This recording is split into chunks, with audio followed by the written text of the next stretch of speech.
Ladies and gentlemen, everyone's talking about habits, morning routines, vision boards, green smoothies. But let's be brutally honest. Most of them sound good, but don't stick because they don't address the real you. The one who feels stuck, overwhelmed, unsure, and not in the mood to pretend like life is a self-help checklist. So today, let's cut through the noise and talk about 3 habits that actually work. Not theoretically, not in books, but in real life. Because what you need isn't fluff. You need tools that hit deep, shake you awake, and put power back in your hands. And habit number 1 is the 5-second activation. Simple, brutal, effective. The moment you feel resistance, the moment your brain says, later, I don't feel like it, maybe tomorrow, you count backward, 1, 2, 3, 4, 5, and you move, no thinking. No excuses, no permission needed because your brain is wired to protect you from discomfort, not to push you toward growth. And if you hesitate for more than 5 seconds, your mind will win. Your fears will win. Your laziness will win. But the action doesn't need to be big, just movement, a step, a call, a choice.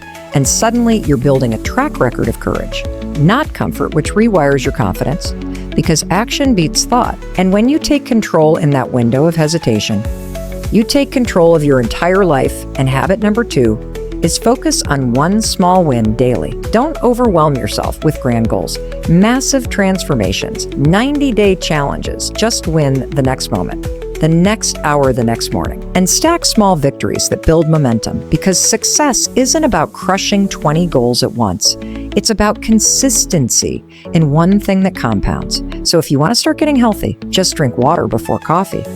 If you want to write a book, write 50 words a day. If you want to improve your mindset, speak one powerful thought to yourself in the mirror, even when you don't believe it, because you're not aiming for perfection, you're aiming for identity shift. And these micro wins tell your brain, I'm a person who shows up.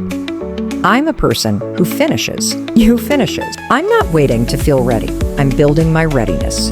And the more you repeat these small wins, the more your identity aligns with who you want to become. And that's where the power lies, not in intensity, but in consistency. And habit number 3 is radical accountability.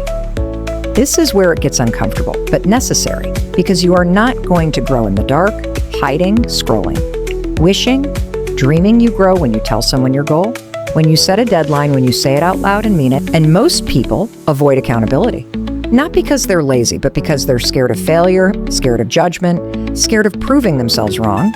But the truth is, when no one knows your goal, it's easy to quit quietly. But when someone's watching, when someone asks, hey, did you do it? You move different. You show up differently. You fight harder. And if you don't have someone to hold you accountable, write it down, post it on your wall, set calendar reminders that scream at you. Become your own coach if no one else will. Because you are not weak. You are not broken. You are just untrained in discipline. And discipline isn't a personality trait. It's a system of small decisions that stack into a powerful identity. So let's recap habit 1. Move before you think. Interrupt your hesitation with action. Train your courage like a muscle. Habit 2. Win small every single day. Stack momentum. Rewrite your self-story through tiny, consistent acts. And habit 3. Lock yourself into the game through accountability. Raise the stakes. Commit out loud. And here's the truth. No one says, your dream life is boring on the surface. It's doing the unsexy things daily when no one's watching. It's fighting the war in your mind and choosing movement over mood, consistency over perfection, commitment over comfort. And these 3 habits, though simple, are brutally effective because they cut through the noise, the lies, the overthinking, and bring you back to the truth. Your life will not change by accident. It will only change when you stop negotiating with your fears, your excuses, and your distractions, and start building systems that force growth, even when your motivation dies, because motivation will die. That's normal, that's human. But habits, real habits, they carry you when your feelings don't. But because you built yourself a set of habits that actually work,